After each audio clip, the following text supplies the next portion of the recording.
সাফওয়ান সোয়াদ বয়স মাত্র ৫ বছর। মা বাবার চোখের মনেই তাদের ছোট্ট প্রাণের জোয়ার। ছেলেটির চোখে ছিল হাজারো স্বপ্ন, জীবনের উজ্জ্বল আলোর রেখা। কিন্তু সেই স্বপ্নগুলো আজ চিরতরে হারিয়ে গেল তার মা বাবার চোখের সামনে এক ভয়াবহ সড়ক ঘটনায়। আর নেই বাবার আঙুল ধরে থাকা সেই ছোট্ট হাত, নেই মায়ের বুক ভরা সেই মিষ্টি হাসি, রয়ে গেছে শুধু নিশিম শূন্যতা। ২৩শে মে শুক্রবার দুপুর ১টা টাঙ্গাইলের সখীপুর উপজেলার পৌর শহরের লাইফ কেয়ার ক্লিনিকের সামনের ব্যস্ত সড়কে ঘটে যায় এক হৃদয় বিদারক ঘটনা। মাসুম শিকদার ও মিতু আক্তারের ৫ বছর বয়সী পুত্র সাফওয়ান সোয়াদ চিকিৎসার জন্য তার মা বাবার সঙ্গে লাইফ কেয়ার ক্লিনিকের সামনে এসেছিল। চিকিৎসার জন্য আসা সেই দিনটি ছিল তাদের জীবনের কালো অধ্যায়।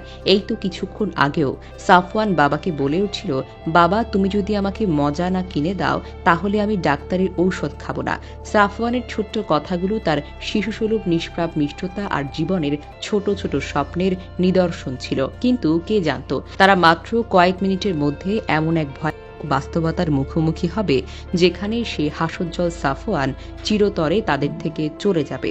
পরিবারের সদস্যরা জানায়, মিতু সড়ক পার হয়ে ক্লিনিকের বিপরীত পাশে চলে গিয়েছিল। মাসুম অটোরিকশা থেকে নামে ভাড়া পরিশোধ করছিলেন। সেই সুযোগে সাফওয়ান দৌড়ে মায়ের কাছে যাওয়ার জন্য রাস্তা পারাপার করতে চেয়েছিল, কিন্তু দ্রুত গতির একটি ট্রাক ঝড়ের মতো এসে ছোট্ট সাফওয়ানকে ধাক্কা দিয়ে চলে যায়। মুহূর্তেই হয়ে যায় তার নিষ্পাপ দেহ, উড়ে যায় প্রাণ পাখিটা। আর এই দৃশ্যটা মা বাবার চোখের সামনে ঘটে, যা তারা কিছুতেই থামাতে পারেনি। চোখের সামনে একমাত্র সন্তানকে হারাতে দেখে মা মিতু আর নিজেকে ধরে রাখতে পারেনি। মুহূর্তে জ্ঞান হারিয়ে রাস্তায় লুটিয়ে পড়েন। বাবা মাসুম হতবাক, স্তব্ধ, বাকরুদ্ধ হয়ে দাঁড়িয়ে থাকেন। মনে হচ্ছিল সময় তো থেমে গেছে। একটা ছোট্ট প্রাণের হারানো, একটা পরিবারের অকাল বিদায়। স্বপ্নগুলো আজ শুধু চোখের জলে ভাসে।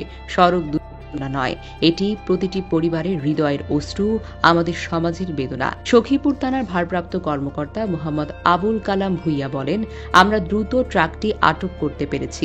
পরিবারের অনুরোধে ময়নাতদন্ত ছাড়াই হস্তান্তর করা হয়েছে। ঘটনার তদন্ত চলছে। সাফওয়ান যেন শুধু একটি স্মৃতি না হয়, তার বিদায় আমাদের সবার চোখ খুলে দিক। রাস্তা কোনো খেলার মাঠ নয়, শিশুদের চলাফেরার সর্বক্ষণ নজর দিন।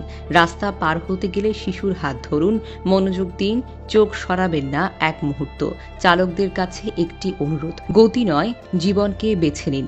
আইন আছে, তবুও ঘটনা হয় কারণ অভাব আছে সচেতনতার, ভালোবাসার। সাফওয়ান তো আর নেই, কিন্তু তার মৃত্যু আমাদেরকে শেখায় প্রতিটি শিশু আমাদের ভবিষ্যৎ। তাদের নিরাপত্তা আমাদের সবার দায়িত্ব। আমরা যেন তার মতো আর কোনো শিশুকে না হারাই।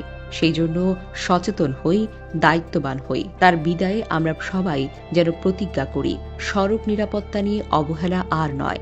আল্লাহ সাফওয়ানকে শান্তিতে রাখুন আর তার মা বাবাকে এই অমানসিক শোক সহ্য করার মতো শক্তি প্রদান করুন।